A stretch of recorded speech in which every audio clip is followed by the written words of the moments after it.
México es el quinto país más grande de América, uno de los más grandes del mundo y de los más influyentes. Su población para 2023, año de la publicación de este vídeo, ya casi llega a los 130 millones de habitantes, lo que lo convierte en uno de los 10 países más grandes del mundo por población, justo entre Japón y Rusia. Estas casi 130 millones de personas cuentan con casi 2 millones de kilómetros cuadrados distribuidos en 32 estados, en los que pueden escoger vivir y hacer sus vidas, pero lo extraño es que esto no es así, pues más de la mitad, alrededor de 66 millones de personas, viven en esta estrecha franja en el centro del país. ¿Por qué esto es así? ¿Qué hace que la mayor parte de la población de México se concentre en esta zona, que representa tan solo el 18% del total de su superficie? ¿Qué hay del 82% restante? Para encontrarle sentido a esta densidad tan desigual, es necesario entender el contexto, y en este vídeo te lo daremos. Pero antes de empezar, suscríbete al canal si aún no lo has hecho y dale a la campana para que llegues siempre a tiempo a nuevas publicaciones. Un patrón desigual constante desde hace siglos. En 1985, México llevó a cabo un censo general de carácter nacional, el primero en su tipo desde que se realizó en este país durante la presidencia de Porfirio Díaz. Dicho censo reveló que la población en ese entonces era de 12 millones de personas, 10 veces menos que la de hoy, y estadísticamente hablando, la mayor parte de toda esta gente vivía en esa misma franja que te mencioné al inicio de este vídeo. Más de un siglo después, esta zona sigue siendo la más densamente poblada de todo el territorio mexicano. Si comparamos este asunto con su vecino del norte, Estados Unidos, tenemos que en este país ocurrió exactamente lo contrario, es decir, en 1895 la población estadounidense era de poco más de 75 millones de habitantes. En ese entonces, sus 10 ciudades más grandes eran estas, mientras que las más pobladas eran estas. Pero los siguientes 130 años, hasta el presente, ocurrió una enorme expansión de las poblaciones estadounidenses a través del país, tanto hacia el oeste como hacia el sur. Hoy, solo 3 de las 10 principales ciudades de Estados Unidos en 1895 permanecen en la lista. Estas son Chicago, Filadelfia y Nueva York, mientras que 4 de los 10 estados más poblados han sido reemplazados por completo por estados del oeste y del sur. Por ejemplo, en 1895 la población de Florida era menor que la de Connecticut, mientras que hoy Florida tiene alrededor de 21 millones de habitantes y Connecticut unos 3 millones. La de Texas también era menor entonces que la de Missouri, al igual que California con respecto a Mississippi. Hoy, Florida, Texas y California son los 3 estados más poblados de Estados Unidos luego de haber experimentado tasas de crecimiento masivas y una expansión que aumentó su densidad de población. Como vemos, durante los últimos 130 años, la población estadounidense se expandió aproximadamente 4 veces y el patrón de su ubicación geográfica evolucionó dramáticamente, mientras que en México ocurrió algo curioso. La población se expandió aproximadamente 10 veces durante este mismo periodo, pero el patrón geográfico no mostró muchos cambios, es decir, siempre se mantuvieron allí, en esa pequeña franja en el centro del país, desde entonces y hasta ahora. ¿Qué explicación tiene esto? Una dura realidad geográfica. Este cartograma ofrece una imagen impactante de la distribución de la población en México.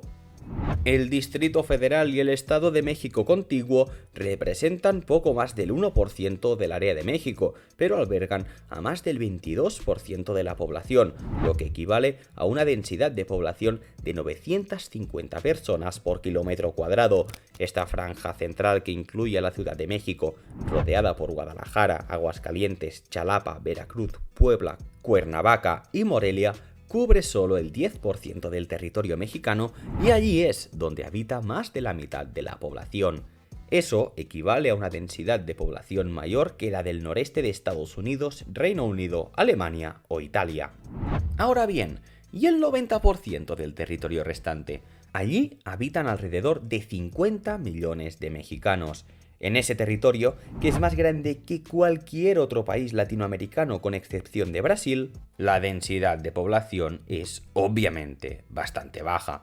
Una de las razones de por qué esto es así la puedes apreciar visualmente a través de este mapa climático. Si analizamos bien la imagen, podemos observar cómo la pequeña franja de la que te he hablado, esa en la que por siglos ha vivido la mayor parte de la población mexicana, se corresponde con un sistema montañoso que aporta un clima templado húmedo, una especie de zona perfecta de ricitos de oro. Mientras tanto, más al norte del país, todo está dominado por desiertos, y en ese entorno es difícil que la agricultura a gran escala sea una posibilidad, pues es una región árida, seca y con muy poca agua. Allí existió uno de los grandes ecosistemas acuáticos desérticos del planeta, el delta del Colorado, que yace dentro del desierto de Sonora. Este delta alguna vez contó con exuberantes humedales repletos de aves, jaguares y ciervos, pero hoy está muerto. Este río corría hacia el mar desde hace millones de años, pero con la finalización de la presa estadounidense Glen Canyon en 1963, el río Colorado básicamente dejó de fluir hacia México. Actualmente hay un proyecto en marcha para restaurar este desastre natural, pero el nuevo volumen de agua es de menos del 1% del caudal histórico del río, lo que evidentemente afecta el desarrollo de la vida humana en estas tierras. Vayamos ahora más al sur de la llamada zona de los Ricitos de Oro. Allí lo que encontramos son densas selvas tropicales, uno de los tipos de biomas más difíciles en todo el mundo en lo que a construcción se refiere, debido a los múltiples desafíos que presenta.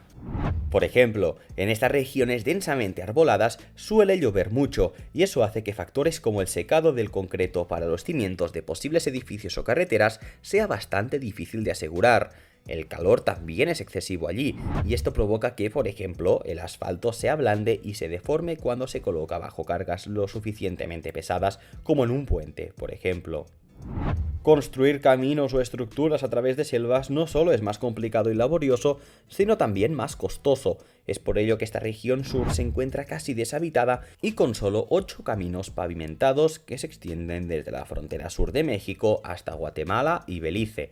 Dicha situación convierte a esta zona en el lugar perfecto para el contrabando de sustancias ilícitas y armas que llegan desde Centroamérica y Sudamérica. Exactamente lo mismo que ocurre en el norte, en la frontera de México con Estados Unidos, un territorio estéril y casi igualmente despoblado. Ambas regiones, al sur y al norte, se encuentran tan lejos en los centros poblados más importantes de México que dificultan que el Estado pueda vigilar y hacer cumplir adecuadamente el Estado de Derecho en ese extenso territorio, lo cual ha dado lugar a facciones delincuenciales como los numerosos carteles de la droga que operan en todo México. Esto, por supuesto, ha tenido un impacto demográfico en este país, aunque en el norte, exactamente en la frontera con Estados Unidos, ocurre una situación que resulta un tanto curiosa. Una quinta parte habitable en la geografía mexicana. Si viajas en avión desde Tijuana a Cancún a lo largo de la parte norte central de México y observas bien desde la ventanilla, te sorprenderá encontrarte sobrevolando a través de zonas sin ningún signo de civilización y luego, después de cada tantas millas, observar un pequeño puñado de luces en medio de la nada, en el caso de que viajes de noche. Si el viaje lo haces en auto o en bus, ocurrirá lo mismo. Te verás rodeado de ciudad al principio, pero luego lo único que verás es tierra desierta con montañas a lo lejos y un puñado de casas cada tantas millas en medio de la nada. Ahora bien, si echamos un vistazo nuevamente al mapa de densidad de la población de México, podemos apreciar que sí, la mayoría de los mexicanos viven en los entornos agrícolas ideales del centro del país, en esa zona de los Ricitos de Oro. Sin embargo, también se pueden ver muchos focos de densidad de población extremadamente altos, rodeados de casi nada. ¿Sabes dónde? En la frontera de México y Estados Unidos. Sí, en el norte. Pero no queda ahí, pues lo más interesante es que todas las ciudades mexicanas a lo largo de la frontera norte, Tijuana, Juárez, Nuevo Laredo, Reynosa y Matamoros, tienen poblaciones significativamente más altas que su contraparte estadounidense al otro lado. ¿A qué se debe esto? Las razones son institucionales y demográficas, además de su ubicación al lado del mercado de consumo más grande del planeta. La mayoría de las ciudades en la frontera con Estados Unidos están densamente pobladas porque en el pasado era muy común que las personas se mudaran allí para trabajar del lado estadounidense y luego regresar a casa por la noche. Además, en los 60 los gobiernos mexicano y estadounidense comenzaron a establecer una serie de acuerdos conocidos como el Acuerdo de Maquiladora, el cual estipulaba que las fábricas que producían bienes dentro de las ciudades fronterizas de México podían exportar esos bienes libres de impuestos a Estados Unidos. Miles de estas fábricas fronterizas o maquiladoras se establecieron en las décadas siguientes y con ellas se crearon miles de fuentes de empleo que atrajeron a trabajadores del centro del país. He allí la razón por la que los pueblos fronterizos de México están más densamente poblados que sus contrapartes estadounidenses y porque está mucho más poblado que otras zonas fuera del núcleo central o zona de los Ricitos de Oro. Las nuevas oportunidades que se vislumbran para México y que las explicamos en este vídeo del enlace arriba, sin duda tendrá un impacto desde el punto de vista demográfico en las próximas décadas y tal y como ya ocurrió en su frontera norte a la que lograron sacarle el mayor provecho. ¿Y tú qué opinas? Déjame tu opinión en la cajita de comentarios y regálame un like si te ha gustado, es gratis y me ayuda a seguir creando contenido para ti. Suscríbete si aún no lo has hecho y dale a la campanita antes de irte. Nos vemos en el próximo. ¡Hasta pronto!